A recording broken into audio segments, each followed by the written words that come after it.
The face, huh? The body. Ooh, the body. The body. Hello, listening people. Hello. Hello, Bartek. How are you doing on this fine, fine day? You're Ryan, and I'm good. How are you? I am as good as Friday. That's how I am doing. It's not Friday. No, but I am as Good Friday. Ah, Good Friday. That was a very good day for all, if I recall. Specifically one man. Yeah, it's the Jesus Day. Well, that's so relevant because we are both spitting Polish gentlemen who were raised Catholic. Yeah. And that is going to be pivotal to our ongoing coverage of Catholic movies on this podcast, known as Pictures Powwow. Powwow, is that a Catholic tradition? We have so many of them.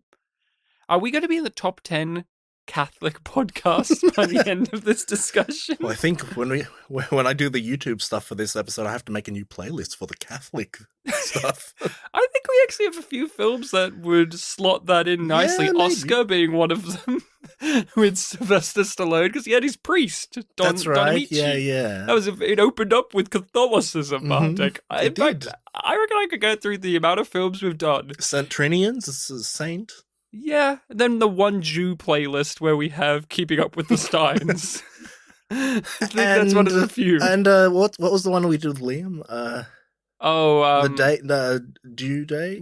No. Guilt Trip. Guilt Trip, and you know what? Let for good measure, let's throw in Starsky and Hutch, just because it also had a bat mitzvah in there.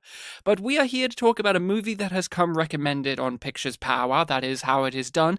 Bartek recommends a movie one week. The next week, it is I that recommends a film for the podcast, and then the week after that, it is you, the listening people. That is the cycle that we go with. And this one falls on a Bartek recommended film, and now we are here to talk about that film. So at the end, you can hear me say, "Wow, Bartek, I good selection," or "Ooh, bad selection." Now it's time for me to select a film.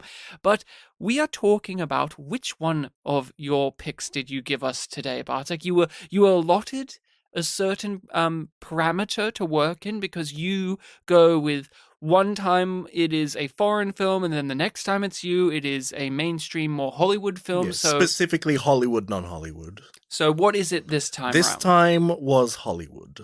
Really? But the film took place and was filmed in Israel. That doesn't mean it's not Hollywood. I felt the lack of Hollywood here. But Sorry, you're making me... What was my last pick? Your last pick was an emotional romp and tale of betrayal. No, I actually cannot remember what your last pick it was. It was something. But we're here to talk about the 2001 film by not by Antonio Banderas, but starring him, known as The Body. Yeah, you keep talking. I'm trying to remember what my last pick was. Bartek, it doesn't matter. It had to be a foreign film. It's over now. Yeah, I know. Oh, it was the Polish film. Yeah, it was your favorite film. That was also, which was also religious. Yeah, that's another one. That's another one. They sing a Christmas carol in it. If you have not seen the film The Body, starring Antonio Banderas, and Derek Jacobi is here, doing a bizarre accent. I don't know where his character was supposed to be from. And Jason Fleming doing an Irish accent. The pitch of the movie, if I had to put it simply, and it's very simple pitch, but it's one that is exciting and alluring, which is an archaeological dig in Israel has uncovered the remains of what could be Jesus Christ. And fallout happens from there, where many different factions, including the Catholic Church, get embroiled in this saga. And it is a story of faith versus science in a lot of ways. And that is it. If you have not seen the film before, you should give it a watch for yourself. It is one where I will just let it be known now, I didn't know anything about this. Mm-hmm. I'd never heard of this movie before. You suggested it. You said this is one of the 3 films Antonio Banderas did in 2001. One of them being Spy Kids. Mm-hmm. And what was the other one that you... It was an erotic thriller of some sort. Oh, right. And so a wide array of genres in his catalog in that singular year. But I didn't know a single, not an iota. If you didn't even say Antonio Banderas, I would have been surprised. But it is one where once you look up its rating on IMDb or Rotten Tomatoes, it's in the middle or low. And I just want to say to all of our listening people out there, ignore those and watch it for yourself and let the film dictate it for you. Because I will, like, if I saw that before watching it, I may have had my head held low going in rather than where it was.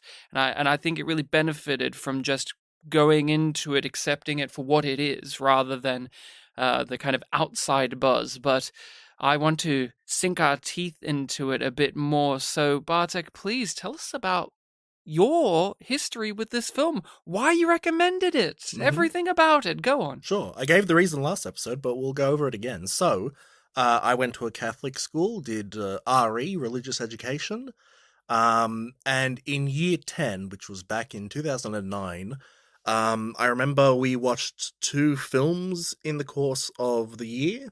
One of them was the film that we did last week, The Mission, which I didn't remember too much about. I definitely remember watching the beginning of it, and I'm still not sure if we even finished it or not, because it was a long film, and I just didn't remember that many details about it.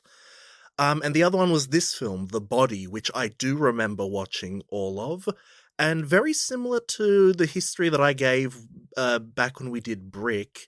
It was one where my experience of it was not a great one. It was unexpected that we'd be watching a film like that at school. It was kind of dull.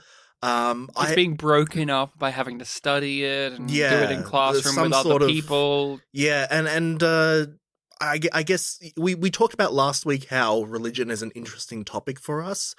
Back then, RE, religious education, and religion in general was just such a normal thing in my life that it was just kind of like, oh, okay, we have to study religious things. This is, boring to me.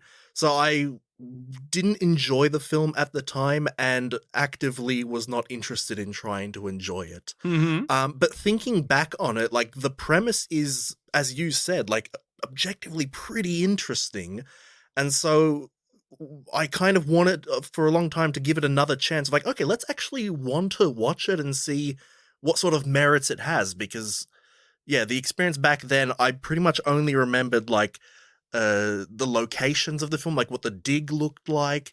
And I remember there's a line late in the film where a character says, "Yes, I see your point." And for some reason, that was the only line I remembered, because in my head, I had a reaction of like, yeah, well, I don't. That's literally it. And so when that... And the fact that line was so late in the film, like, kind of threw me off. Like, was I misremembering that line? It hasn't popped up. It's really great. You're a teacher now. Yes. And that attitude you just shared about your viewing of the film, you see now on a daily basis with these children that you have to teach of like, no, guys, this is an important piece of work, or no, guys, this is a story being told, and they're like, oh, I don't see I see the point. I don't see the point. Like, just deriding it. And I've also been in your shoes when it comes to certain pieces of media or text that we had to study during high schooling experience, where it's forced upon you, and so there's almost a level of apathy towards what it is, even if it is great. I remember having that with Blade Runner, especially during high school, where our teacher was saying it's a perfect film. Yeah, your teacher loved that film. Yes, a flawless film. And so obviously watching it, I'm like, no, here's all these flaws, and I didn't like it. And I still have a very mixed relationship with Blade Runner, but something like this where you went to a Catholic school, I went to a public school. So we didn't get these religious movies as things to discuss and to analyze and to go over. The most we got was when I was in primary school, in those junior years of life, from when you're 6 to 12. For our international listeners who just need a bit of context, we had scripture once a week, so people of different religions would go off into their things, and if you're an atheist, you didn't have any scripture, you just got to play. And I was just like, oh, I'm so jealous. Wow. And even then, in our scripture, we didn't watch anything. We just talked about stuff and read over stuff and did our prayers, and boring. Was it like the typical idea of Sunday school? Yeah, I would imagine so. But it was like for half an hour. Like, it wasn't anything. It was very short. But in the landscape of the 2000s, which this movie was made in 2001. I would say from like 2001 to like maybe even 2010, there were these big movies that were grappling with religion, specifically like Catholicism. Like you get them on a different scale, where it's not like, say, when we did last week, The Mission, which is like this quiet meditation on faith and history. And I said in that discussion that later on Martin Scorsese would do his film Silence, which is like a great companion piece. But in that, it's like what happens when the Jesuits go to Japan. And this era, though, it was almost like, let's try and do blockbuster with the what's the name of the Mel Gibson? Jesus. Passion of the Christ? Passion of the Christ. I was going to say Temptation, and that's Martin Scorsese. Yeah. Temptation of the Christ, and this, The Body, I want to emphasize, is much better than this, but I especially in the second half of it, I was thinking about the Da Vinci Code, and how that was a thing that existed, where it's like, ooh, let's have this kind of running around, shooting bad guys, espionage, political intrigue stuff in the backdrop of organized religion and history of religion. And The Body had that in the second half of it, where it's like, okay, there's this faction over here, and they're kidnapping these people, and there's a history with this, and this, and this, and this.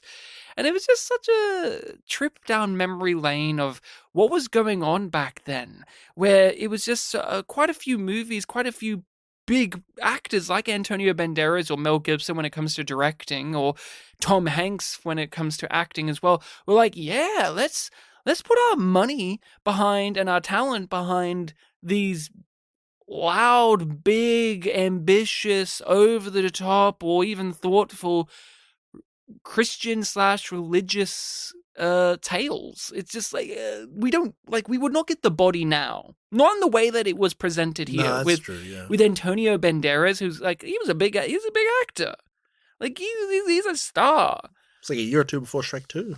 Of course, that's when he went from star to mega stardom. But what was it like for you to finally come back to The Body after all of this time? Yeah, it was interesting. Again, I was actually keen on seeing like what I missed back then, seeing like if it actually fulfills its premise, which is a really interesting one. And I would say you brought up before, like, oh, the first half and the second half are different. I was actually quite keen on the first half. I was somewhat disappointed with the second half, though. It just felt like it kind of lost its focus, basically, and it became a Hollywoodish film. Like, one of the other things that I do remember from it was, and this leads into something I forgot to talk about last week, was the fact that I remembered that it starts off so talky and, for me back then, boring and not something I'm interested in, and then somehow leads into an explosion at the end, and like action somehow falls into it. So Yeah. it was wanting to remind myself, like, how does it get to that point again? Slowly. It's It's not as if it's suddenly a different movie. It does gradually get there, and it had the building blocks to there. But I want to let you know what I think of the movie by actually getting a review up. Now, I don't often do this, but I was looking at the reviews of this because I wanted to know what the general vibe is, because once I finished it, I knew that this is a film people would hate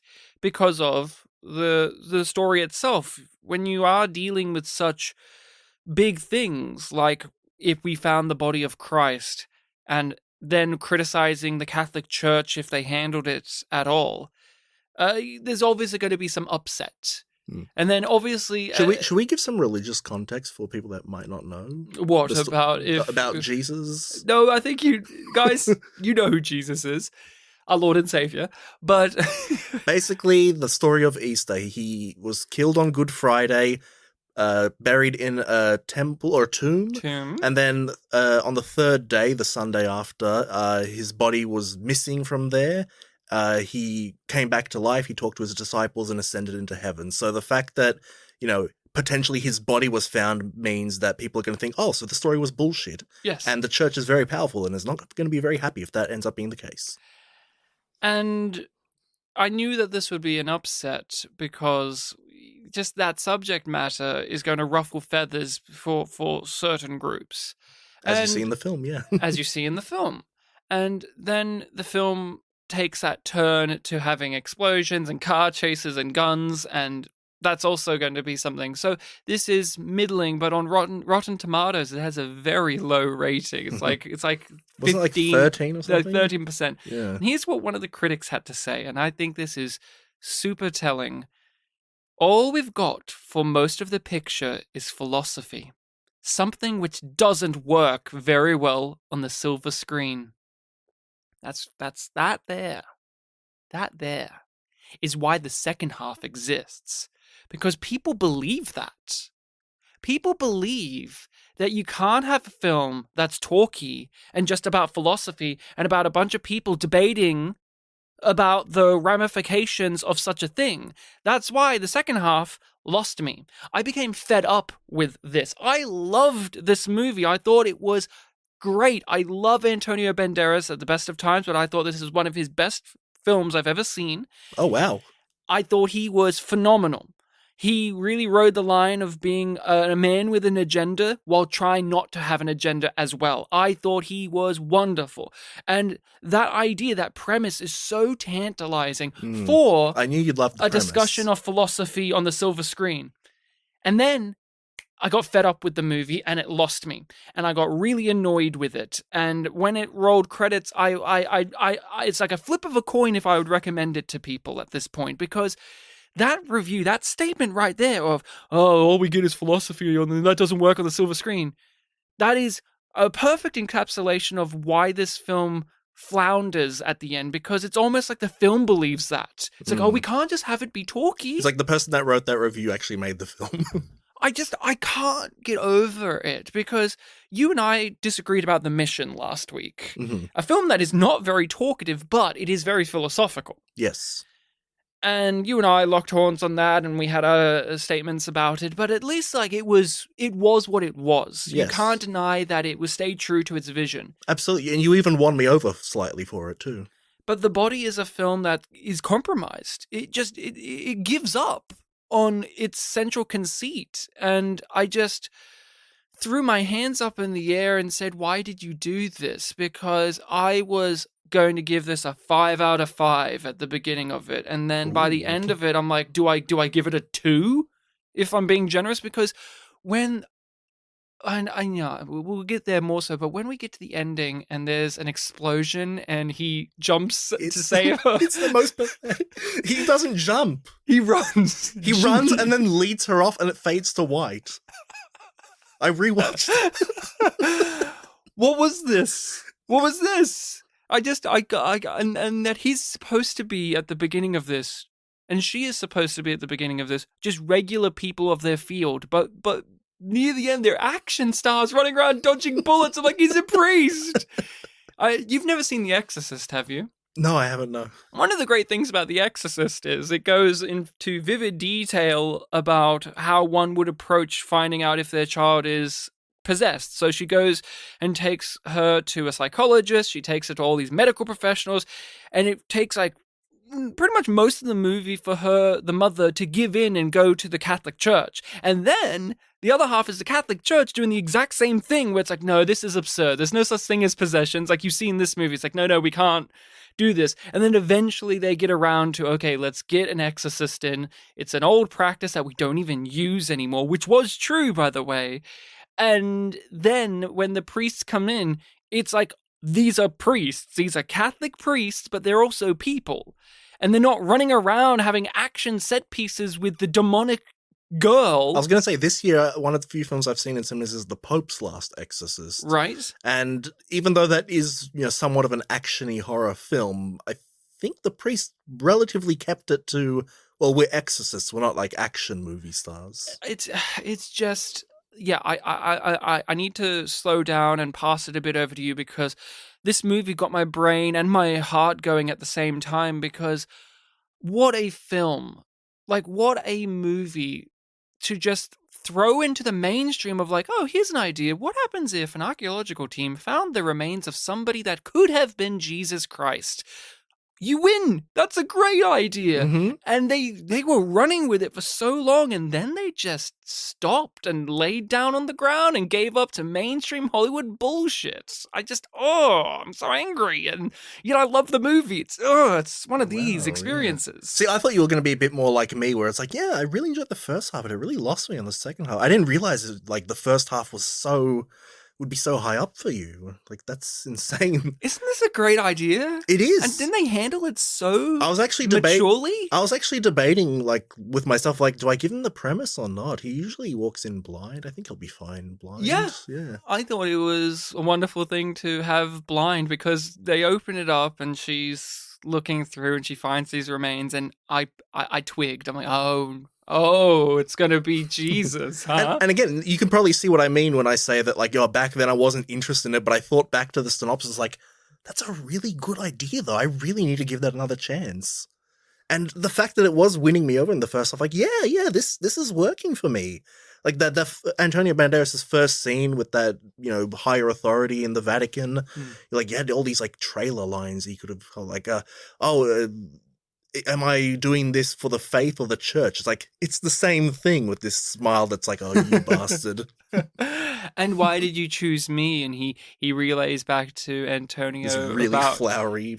About how your friend is the Lord, and you talk to him every morning, and you believe it in a way. You know that there's a level of deceit and there's a level of two-faced nature to this priest. But Antonio Banderas' face when he hears this is so filled with joy and yet understanding that you say, of course they would assign this guy to the case, because look at his reaction to being reminded that the Lord is someone close to his heart, and yet he would be someone able to handle such a thing. Yeah, and if you recognize that he's being manipulated there, then a lot of the scenes of him being antagonistic towards the Israeli lady do feel that little bit uncomfortable, because, like, okay, you're the hero, I'm on your side, but also I can see the manipulation happening right here, where you're, picking at her words, you're making this a you versus me thing. You're picking on little things, little things. Her driving was pretty insane, and he wouldn't shut up about it, but I suppose that was understandable to a degree because he was in the car with her. They were people. When he gets to Israel and he meets her and he's not in his religious garb and she's thrown off because he doesn't look like someone who would be a priest. I've had that experience when I've met religious people and they're not in their attire, and you're like, oh, you're this? Oh, okay. We went to uni with a guy who, until we finished our course, I didn't realize he was not only religious but wanted to be a priest. Yeah, and it can be really disarming when you learn that, but also it's like, well, yeah, they're not. They aren't just their habit or their collar or their cross. They are living, breathing people with wants, needs, desires.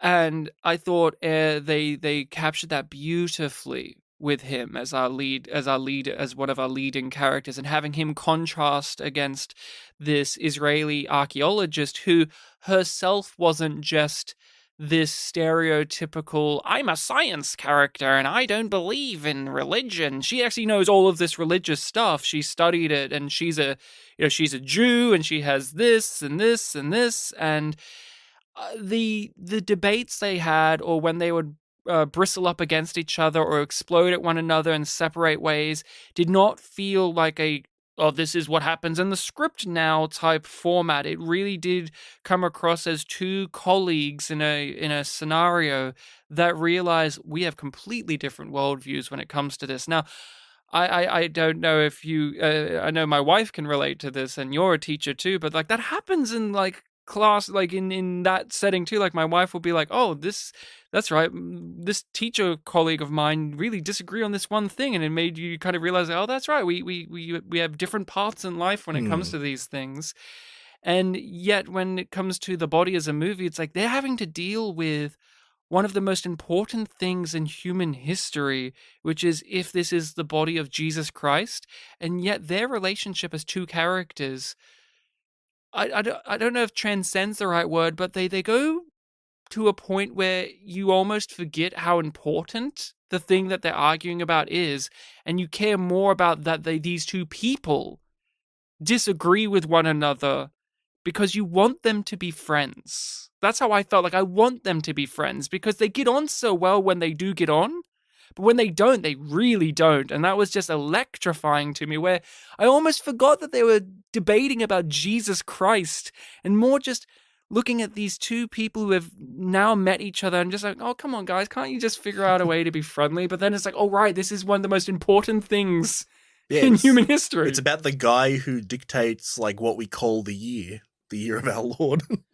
And I'm going to pass it over to you, but I think a level of why there's this distance at a point of like how important it is that is Jesus Christ is they go, like the film very, very neatly puts together how the tomb is guarded and how it's not guarded as strongly as you would expect because they don't want to draw so much attention to it, and people can just go in there and steal shit whenever they want. Yeah, the guy that runs the shop is just still working. He's still working there and he's being blackmailed by these terrorists, basically. I like his first line where he was like, I just wanted him to build a basement. Yeah. They make it both the most important thing and very mundane. That Jesus Christ bones are right over there.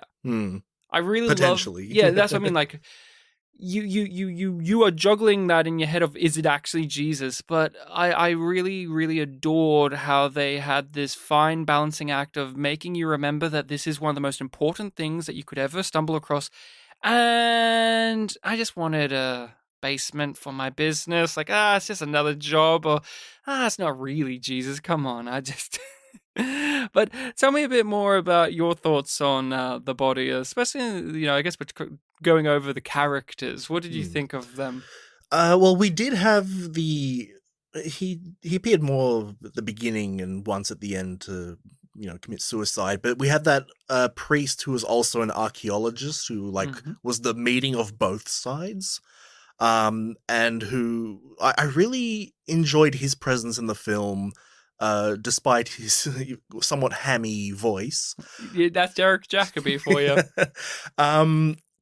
Because when he's first introduced, like we also meet our the lady protagonist, the female protagonist, and it's established right away, like, okay, I only want professionals to come into this. I don't want some priest.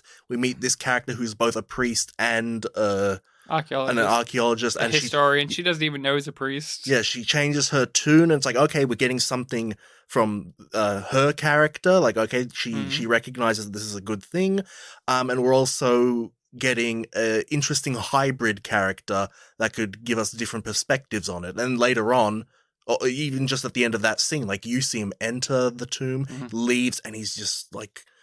It's all in the face. He doesn't say a thing. Yeah, Father Lavelle. Yep. Yeah. And then you see him again when Antonio Banderas meets him. And I really enjoyed that scene too, where, it's, hey, I'm a priest, you're a priest. Like, we should have the same view on this, right? And he's really torn between the two sides. He's like rapidly pulling out scriptures from this drawer, showing it to him there.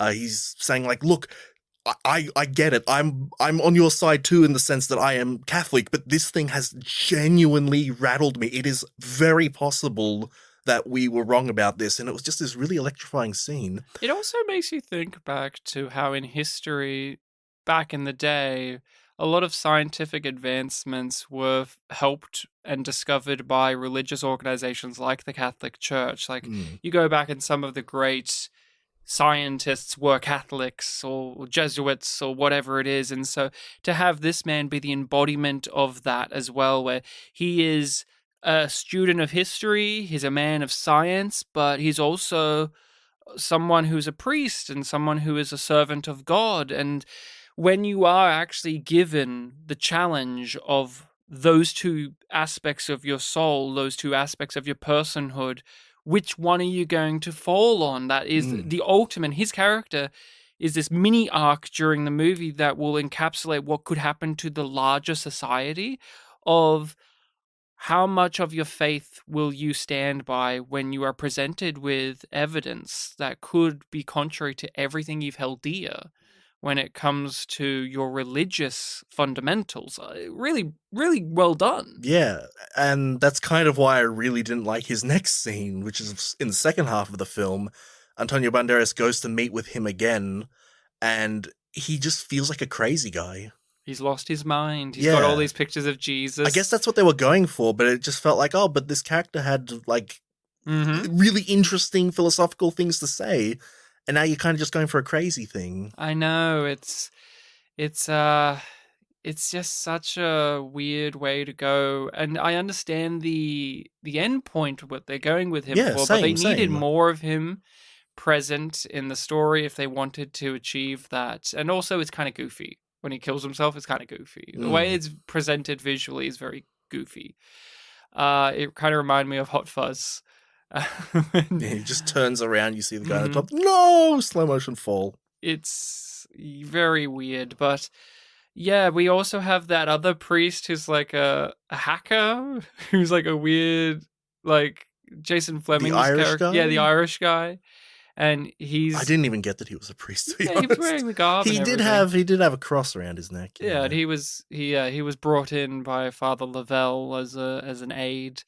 And he was weird as a character. Like, I like that actor, but I really don't need him to be in the movie. Father Lavelle could serve the same purposes, and then you can have more of his character be in the movie, and you can show him deteriorating over the course of the film. But instead, we get...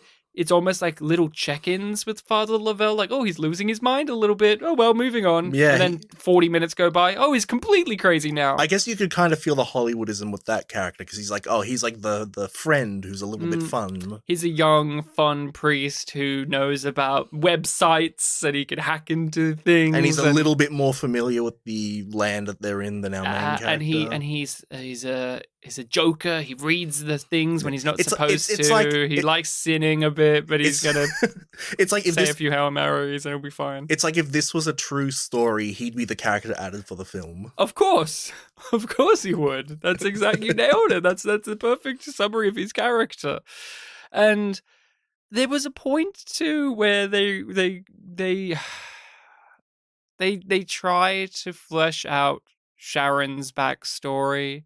That's our female lead, to humanize her, but in the end, it's so that she could have a threat against her, which is she has children, and she has this husband that died in Lebanon, and it's like, when they introduced that quite late into the movie, by the way, my spidey sense tingled and went, oh, they're going to do something with that later, and it was just so that she could have a kids kidnapped and she for ransom, and then she will become typical Hollywood female characters, like my kids, oh no, my kids, where? And it really felt like such a betrayal of her strong-willed character, who's such a force to be reckoned with, to boil her down to just the mother role, the love interest role, the one woman who needs help, the typical role allotted to women in movies. I thought she was so much better than that in the first half. It's similar to what I was saying in Penguin Highway with the little girl character. I was like, I kind of wanted you to be a bit more main character-y in the climax. Yeah, it's just such a weird thing. And then there's the chief of police guy. The Moshe, I remember his name was. He was good. I liked him, and I also appreciated how he blackmailed the Catholic Church. He was just, no, you're going to do this and then we'll release the bones. I really like the scene where I think it was Antonio Banderas was questioning, like, why did you send Father Novell? Why didn't you send someone from the Vatican? And it's like, he's a priest, he's an archaeologist, and he was here. It felt like the perfect choice. And it's like, yeah, it was the perfect choice. It worked out in the end. That was actually a weird moment where Antonio was like questioning this guy's logic. It's like, it's perfect logic. Does it not make sense? The logic is perfect. You just don't like it because Father Lavelle, I think what that really tunes into is Antonio's self-doubt, because throughout all of this, he doesn't understand why he's here. Why he's really here to do this, because Father Lavelle is the perfect candidate. He is the perfect candidate for this mission. Yeah. You are a longtime priest. You are also a man of science. You are also a man of history. You are also there. for a start. It's like he's a golden goose, this guy. He's almost, And- Deus Ex Machina. But Antonio is sent because he is, as he reveals at the end, the perfect puppet for the higher-ups of the church. He is, on paper, this errand boy for the Catholic Church to use as they see fit. And so him throughout this having to like ridge up at people can seem a little bit off-putting, but when you look back on it, it all makes sense because he is feeling so insecure. He must be super out of his element. He's out of his element. He doesn't know the language. There was a brilliant scene where he had to get that cop to help translate for him to the rabbis. And he understands their religious scripture and text in a way that will help him be able to get this jar back. And he's so firm in that. He's like, no, say that exactly. And they even call him a rabbi, Antonio Banderas, the rabbi, which is an amusing image in itself. But he's such a strong-willed character. He's got these convictions, but he doesn't play it like he's ever pig-headed. I never felt, even when Sharon would go off at him for being religious, man, like when he said, oh, he's 5'5", that's 5 inches shorter than the Shroud of Turin said or whatever. And then she like blew up at him. It's like, what the fuck? Like, she got so angry she left. She's like, you're full of bullshit. You know that isn't even like... That's like contested in your own higher ups. Like, you're such full of shit. But Antonio said it in such a way where I went, oh well, okay, he has a point. He must be right. Like, I don't know. I didn't know that there's some place allegedly where Jesus' height has been confirmed. But Antonio said it with such like, just, yeah, that's just how it is. And I went, well, he must be right then. Sorry, Sharon, he's got you. And then she just turned around and went, you're being full of shit right now. And I felt like such a fool. I'm like, you are tricking me. You are tricking me, you naughty priest. Because he wants it not to be Jesus. He's very blunt in a lot of points about, having his side come across. He even there's that one scene where he responds to her, like, you told me to try to look at this from the side of science. I am asking you to try to look at this from the side of religion. And it's like, oh, that's a reasonable thing to say, but also, it's kind of been established that your side of religion is incredibly biased towards an end point rather than the means to get there. There was that moment where, again, I think it was the police guy, he was talking about why the Catholic Church would want this covered up, why they don't want it to be Jesus, and he went over, like, what would happen, like, people would lose their faith, people would turn away from the church, but that's not how religion works in the long run. In the long term, even when presented with concrete evidence to say otherwise, people would still pivot or change or still alter it to suit the needs of faith, because faith is more than just evidence. Yeah, and the history. There's also just like the values, and there's some. And he even has a line towards the end of the film, which give it credit, the second half credit, where he says like, I'm leaving the church and I'm going to be religious on my own terms, and that's like a very valid thing. Like, yeah, sure, you can throw aside all the things of the church if you still hold the values. That's still a very valid thing. We, as Australians, we had, he only passed away a little while ago, but there was a beloved media personality and priest, Father Bob, and he was like a radio personality. He was on TV shows and panels, and he really got up in arms about the way the Catholic Church was run because they retired him as a priest, because I didn't know this, but priests, when they reach a certain age, the Catholic Church lets them go. They're like, you don't need to be a priest anymore. Okay. And he was upset about that, because it's like, I'm a man of God. Like, this is my job. Don't they call it like their life's work? Yeah, exactly. But yes, priests can be, from the top people, be told, forcefully retired. Yeah, you're good now. And that was such an insult. And he kind of went over that in the later parts of his life after he served his time as a priest, of, well, I guess I will serve Jesus and Christ and the Lord in my way. And he did. Like, he was a very active voice. He was very much talking about the political landscape as well as the theological and spiritual landscape in a way that he may not have been able to when he was an official member of the Catholic Church and blah, blah, blah, blah, blah. And so it was funny, like, Father Bob had a Twitter account and, like, he would do all of this stuff. And every now and then he'd be trending because he would say something controversial. And it's like, well, who's he going to answer to? What, the Catholics? Who retired him? Fuck them.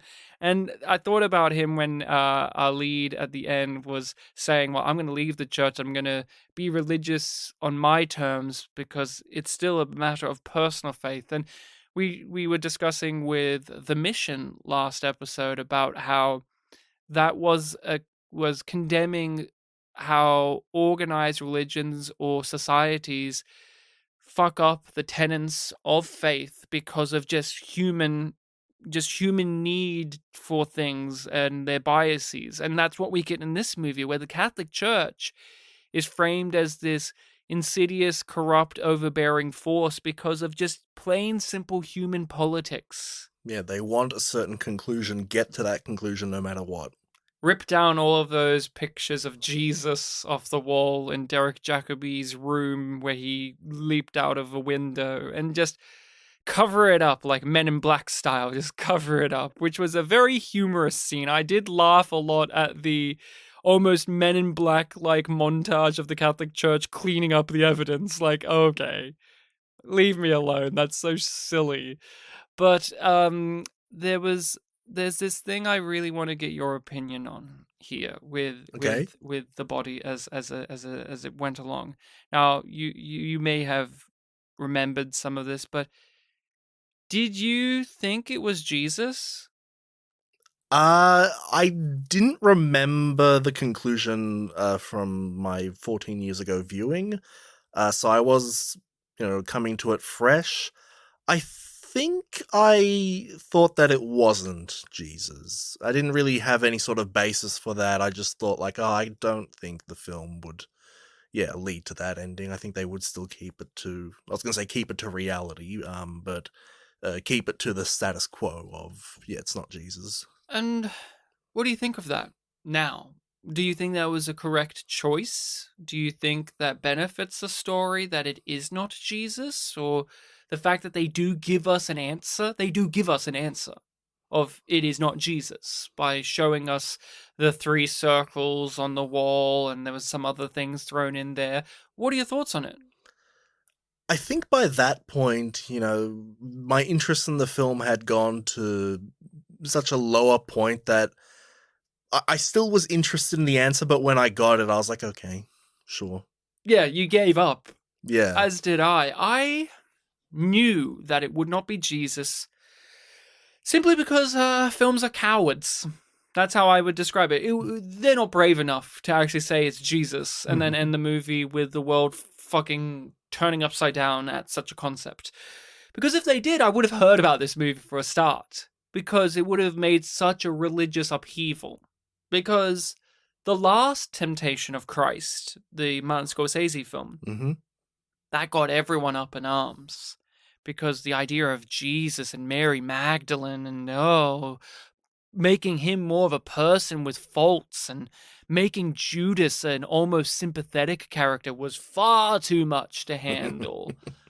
And even now, people still have strong opinions on that. And same with, what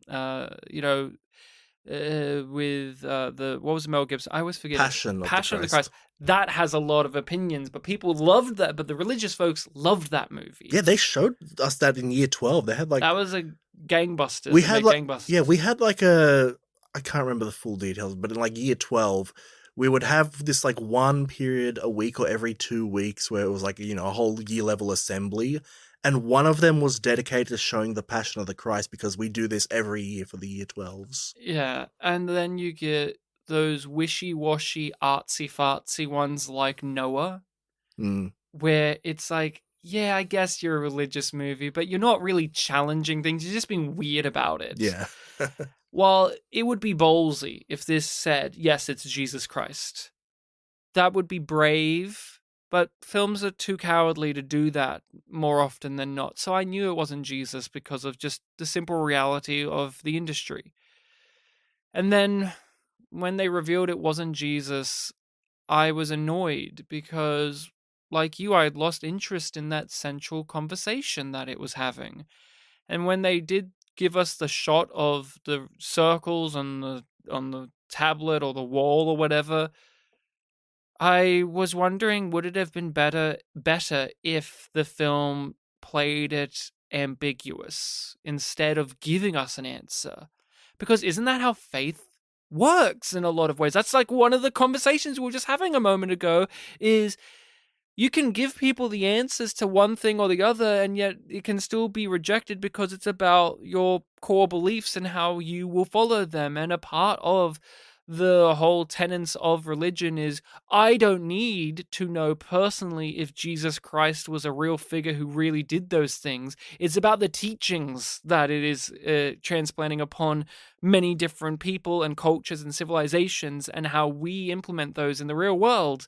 So if you ended this and it was still not known if it was Jesus, and we have people like Sharon believing that it is Jesus, you have Antonio Banderas being unsure but leaning towards probably, and then you have the Catholic Church just rejecting it out of sheer hubris, that's a statement on its own. Mm-hmm. But instead, it's like the film wrings its hands and goes, it's not Jesus, don't worry, don't get mad. Just be happy when you walk out of the movie.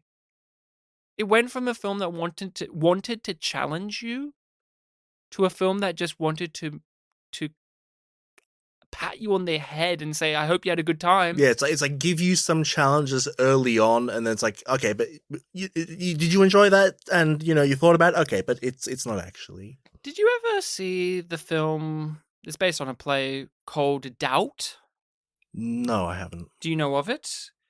Meryl Streep, Philip Seymour Hoffman. It's a religious story about whether or not this priest is a child molester.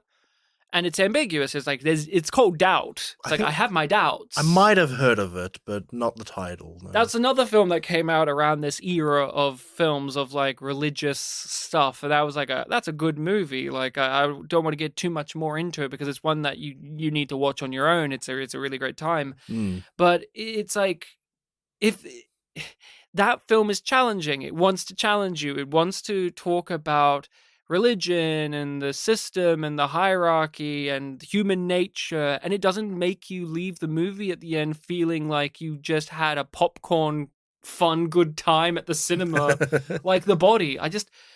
Is there anything else you want to talk about outside of the schlocky second half? Because I'm wanting to make sure of that before because I think there's more to rip into with the schlocky second half. I guess we haven't mentioned the Palestinians at all. They're the terrorist antagonists they're established early on, but like by the end of the film, they are the antagonists because they've held the children ransom. They're manipulating and giving an ark to the shopkeeper. Mm-hmm. And yeah, their leader character,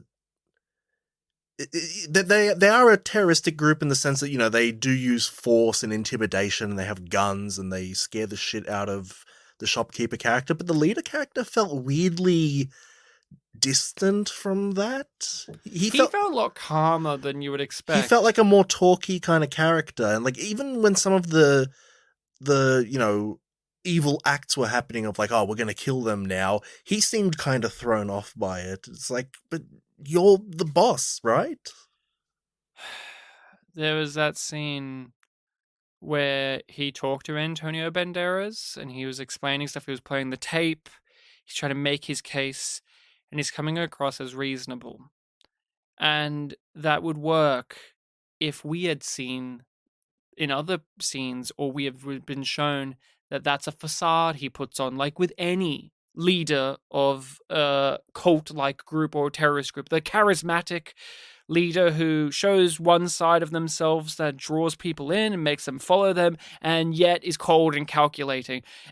Funnily enough, we did that the Polish film, which its English title is In Desert and Wilderness. In Desert and Wilderness, and they had in one scene alone this religious leader, this group of extremist Muslims. Yeah, the Mahdists. They had the Mahdist guy, and he showed that in his singular scene of like, he has this demeanor that's friendly and understanding and warm, and yet his actions tell you otherwise.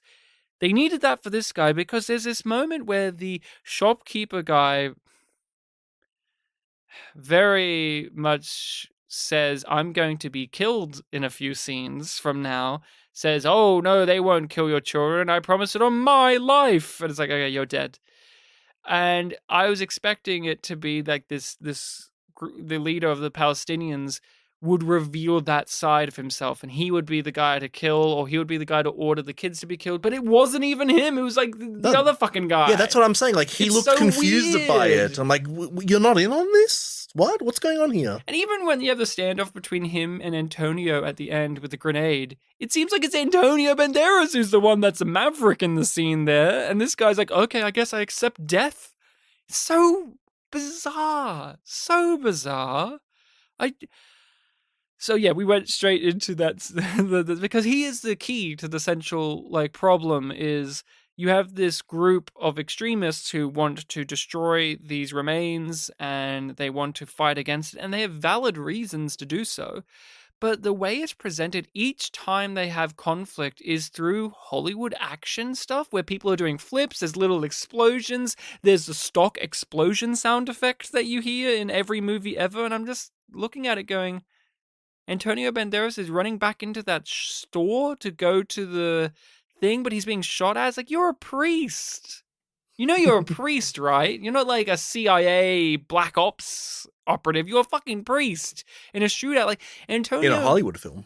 but he never showed fear. Yeah.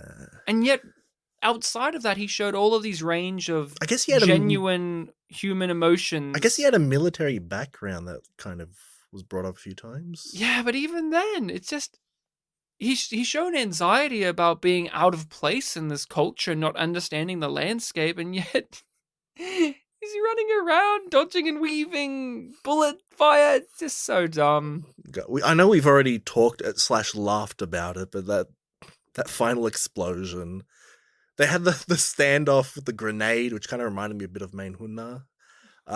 It felt like a Bollywood movie by the end. Yeah. They were having the standoff with the grenade. They both had it in their hand, and it was like, we're going down together kind of thing. Why? And then, yeah, I know exactly why. And then the moment Sharon entered his view, it's like that entire scene just stopped. And he's like, he like turns to her in this like really goofy, concerned way, and we've already described it. He doesn't leap, as I remembered in my memory. He just like leads her, and it fades to white. Like, you can see him turning to the right. You talked about how you rather liked his him explaining why he's leaving the Catholic Church and what he's going to do. I couldn't get over him doing it whilst having the badass Hollywood, I'm limping the limp. because I've just survived a grenade explosion. Limp and I'm just cane. like... It's like in that Adam and Powers. I actually watched this till the end of the credits to see if it had some fucking bullshit post-credit nonsense. Because at that point, it felt like the a movie mission had that would something. do that. Do you recommend this? The Body. This is such a bizarre one to really comprehend because the second half does become like there's a 10-minute car chase sequence where we're just driving around in the streets of Israel, and they've got the action movie underneath it, the red car, and the cops are like getting their sirens going, and they're doing all these tight turns, and people are like crazy. You have the classic, oh, Antonio Banderas is waiting because all these people are walking through the streets, and he's like smacking the steering wheel, like, oh, let me through. I can't get past that stuff. I don't know if I can recommend this to people. Yeah. If you're the type of person that's like can find value in a film that is good and then loses its momentum because of like, I don't know, film intellectual reasons of like seeing how something went wrong, then yes, definitely worth checking out.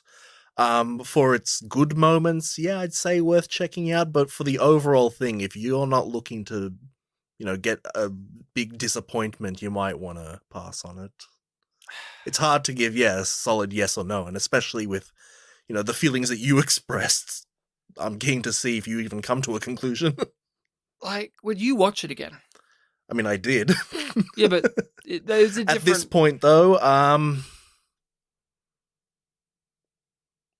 maybe together with you. I don't know. Yeah, I don't think I would ever watch it again. Not on because my I think it own, would make me angry, Hmm.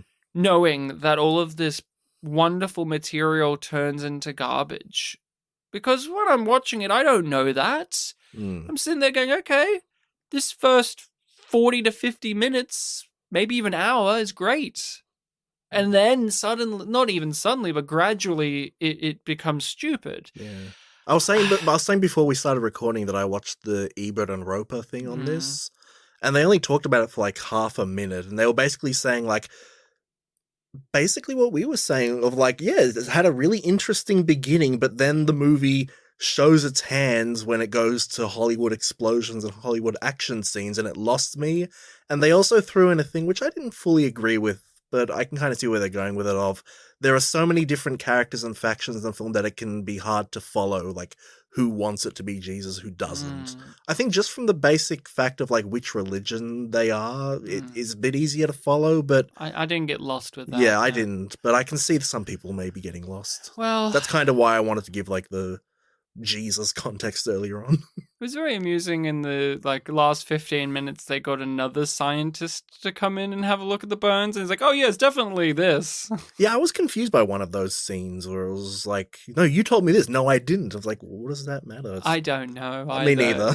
But again, that it's is second half, so we didn't the really body care. for you all. A real roller coaster ride of a film, and I didn't even expect to get so heated walking into the discussion. But like, as soon as I sat down and the microphone's in front of me, and I'm thinking about talking about the movie, I realized, oh no, I'm going to get passionate about this because it's a film that is provocative by nature, and then it decides it doesn't want to be, and that there is the ultimate act of betrayal. Because it's like when you. You know, when we were teenagers and the internet was like a real edgelord place where people wanted to be like, you know, like provocateurs or whatever. It's like, yeah, but what else have you got anything to say? And the answer is no. It's like deadbabyjokes.com. It's like, okay, but you got anything else? It's like how people who do not like South Park don't think they have anything to say. It's just them being, you know, edgy or immature. That's how I kind of feel about this, where it's just like, oh, you were going to do something, but in the end, it's almost like you did this just to bait people in with your edgy premise to then give them a spoonful of syrupy sweet nothing. Very disappointing. One thing that I was kicking myself after last episode for not saying, once again, first episode of this year, we did the episode with boys from the Babylon podcast, Babylon Boys. And we talked about the dog act thing, and I was talking about how, in the mission, and then I told the story about, like, you know, the guy calling it dog. And I was kicking myself after that first episode, like, I didn't say the next part. There was, like, a kid that had a retort to the dog act thing, and I was going to say it last episode, and I completely forgot. So there was this other kid, after, you know, the guy's tied to the raft, thrown into a river, falls down a waterfall. One guy in my class goes, oh, it's so dog, man. And that's where I left it. There was another kid who spoke up immediately after and said, that's not a dog, that's a person. Thank you. It was a really funny line. And I remember during this film, he would randomly, at points, just go, Antonio Banderas. It is how you do Antonio Banderas. Yeah, a little funny thing that happened. It is my turn to recommend a feature film for the next episode of our podcast. And your turn to recommend something to heat you up. To get me, or me fired up. And I think it's time to kind of revisit a series called Mad Max. Oh, okay. It's time to go beyond the Thunderdome. That's correct. Mad Max 3 is next up for the discussion. So if you have not seen Mad Max 3, make sure to give it a watch for yourself and then come back next time it's the only one and listen to us go over it. It's one of the most famous ones too. It has a lot of the quotable Mad Max lines, such as 2 men enter, 1 man leaves. Great line. And it also has Tina Turner as over-the-top bad guy. So that's fun. But we will be talking about that next time on the podcast, so make sure to watch it and then give our show a listen. You can find us on social media under Spit and Polish Presents. We like to post things on there. You can interact with us on there. If you want to recommend a film to us, you can message us on our socials or directly over at our email, which is spitandpolished@gmail.com. Well, that is all we have got for you this time on the podcast. Remember to be kind to each other, or else the bones of Jesus Christ will appear underneath your house, and then there's going to be a whole slew of crazy hijinks that will come your way. The odds of it being Jesus aren't very high, though. Could be. I had my own equivalent of going Antonio Banderas for this film. And I think I even talked about it after last week's recording of there's that Mr. Bean episode with where he goes like to art class and he has to paint the nude lady, and he's got like this French teacher who's trying to say, oh, don't be shy, you have to look the body. When she goes the body, I just kept saying that throughout the film. It was really entertaining. Ryan editing. I know we end the film like episodes with the music. Stop the music now. Just play her saying the body. The face, hein? The body. Ooh, the body. The body.